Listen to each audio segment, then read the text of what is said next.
కుటుంబానికి పెద్దపీట వేస్తున్నారు అంటున్నారు కదా, ఆ కుటుంబానికే చెందిన మీకు పెద్దపీట వేయలేదు కదా, దాన్ని ఎందుకు పరిగణలోకి తీసుకోలేదు మీరు?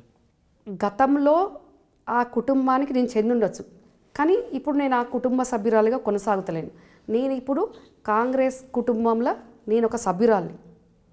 నేను కాంగ్రెస్ కుటుంబ సభ్యురాలుగా పనిచేస్తున్నా. ఇప్పుడు కాంగ్రెస్ కుటుంబంలో నేను పనిచేస్తుంటే నాకు ముఖ్యమంత్రి గారు ఎట్లా పెద్దపీట వేస్తారండి? ఆయనది టీఆర్ఎస్ పార్టీ, నాది కాంగ్రెస్ పార్టీ. నా వేయలేదు కాబట్టి ఇక్కడికి వచ్చారు కదా మీరు. లేదండి, నా ఆత్మ గౌరవం, నా ఆత్మాభిమానం దెబ్బతిని నేను కేసీఆర్ గారి బేస్ లేకుండా, కేసీఆర్ గారి పేరు లేకుండా నాకు నేను సెల్ఫ్గా నా కాళ్ళ మీద నేను కాంగ్రెస్ పార్టీ కండువా మీద, కాంగ్రెస్ పార్టీ బ్యానర్ మీద నేను ఒక ప్రజాప్రతినిధిగా రావాలనుకుంటున్నా. కాబట్టి నేను కాంగ్రెస్ పార్టీలో పనిచేస్తున్నా, అంతే తప్ప నాకు కేసీఆర్ గారి దయాదాక్షిణ్యాలు అవసరం లేదు. నాకు తెలంగాణ ప్రజల ఆశీస్సులు కావాలి, నా పార్టీ నాయకులు అండదండలు కావాలి. నేను ఆ రకంగా పనిచేసుకుంటున్నా. నేను కాంగ్రెస్ పార్టీ కుటుంబ సభ్యురాలుగా, కాంగ్రెస్ పార్టీ అధికార ప్రతినిధిగా, టీఆర్ఎస్ ప్రభుత్వం ఉన్నంత వరకు, కేసీఆర్ గారు ముఖ్యమంత్రి ఉన్నంత వరకు ప్రశ్నిస్తూనే ఉంటా. వాళ్ళు ఇచ్చిన వాగ్దానాలు, హామీలు అమలు కానంత వరకు కూడా తెలంగాణ ప్రజల తరఫున ఎప్పటికప్పుడు నేను వారిని విమర్శిస్తూనే ఉంటా. కాంగ్రెస్ పార్టీ వారిని వేటాడుతూనే ఉంటుంది. మలిదశ తెలంగాణ ఉద్యమంలో మొట్టమొదటిసారిగా అంటే శరీరంపై కిరోసిన్ పోసుకొని ఆత్మహత్య చేసుకున్న శ్రీకాంతాచారి యొక్క బలిదానం మిమ్మల్ని ఎలా కలిసి వచ్చింది? చాలా అంటే చాలా బాధ అనిపించిందండి. ఆయన అబ్బాయి ఆత్మ బలిదానం చూసుకొని.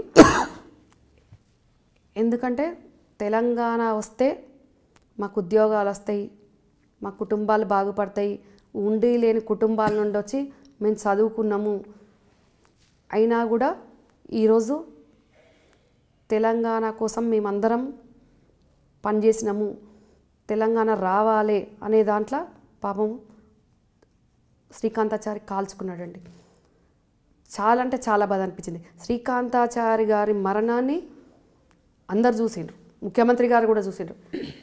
కానీ కేటీఆర్ తన కన్న బిడ్డ అయినా శ్రీకాంతాచారి తెలంగాణ బిడ్డ, అట్లాంటి ఆ బిడ్డ మరణాన్ని ఈరోజు కేసీఆర్ గారి కళ్ళకి ఎందుకు కనబడతలేవు? ఇంకా కూడా ఇప్పుడు తెలంగాణ వచ్చినాక కూడా ఇంకా ఆత్మ బలిదానాలు ఎందుకు జరుగుతున్నాయి? మరి ఆ ఆత్మ బలిదానాలు జరగకుండా కేసీఆర్ గారికి బాధ్యత లేదా? ఈరోజు ఉద్యోగులు కూడా ఆత్మహత్యలు చేసుకుంటున్నారు. కేసీఆర్ గారే పెద్ద పిటేసిండ్రు పోలీస్ డిపార్ట్మెంట్కి. ఆ పోలీస్ డిపార్ట్మెంట్లో కూడా ఆత్మహత్యలు జరుగుతూ ఉన్నాయి. ఎందుకు జరుగుతూ ఉన్నాయి? వీరి పాలన వైఫల్యంతో కాదా? పై స్థాయి అధికారుల ప్రెషర్ తోటి కాదా? ఏ కారణాలతో ఈరోజు ఆత్మహత్యలు జరుగుతున్నాయి? దీనికి కేసీఆర్ గారు బాధ్యత వహించాల్సిన అవసరం లేదా? మీరు విద్యార్థుల బలిదానాల మీద బాధ్యత లేదు మీకు. విద్యార్థుల కుటుంబాలకు సహాయ సహకారాలు ఉన్నాయి. ఈరోజు ఉద్యోగస్తులు కూడా అందరూ ఉద్యమంలో పాల్గొన్నారు, విద్యార్థులు పాల్గొన్నారు, ప్రజా సంఘాలు పాల్గొన్నాయి, మా పార్టీ పాల్గొంది. ప్రొఫెసర్ కోదండరామ్ గారు కూడా ఉద్యమంలో పాల్గొన్నారు.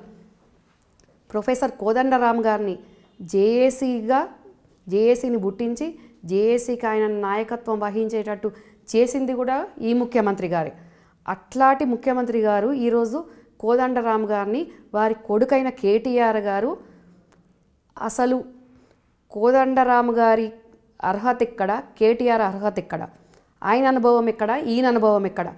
నోటికొచ్చిన మాటలు మాట్లాడుతుంటే కూడా ఈరోజు కేసీఆర్ గారు మౌనంగా చూస్తున్నారు.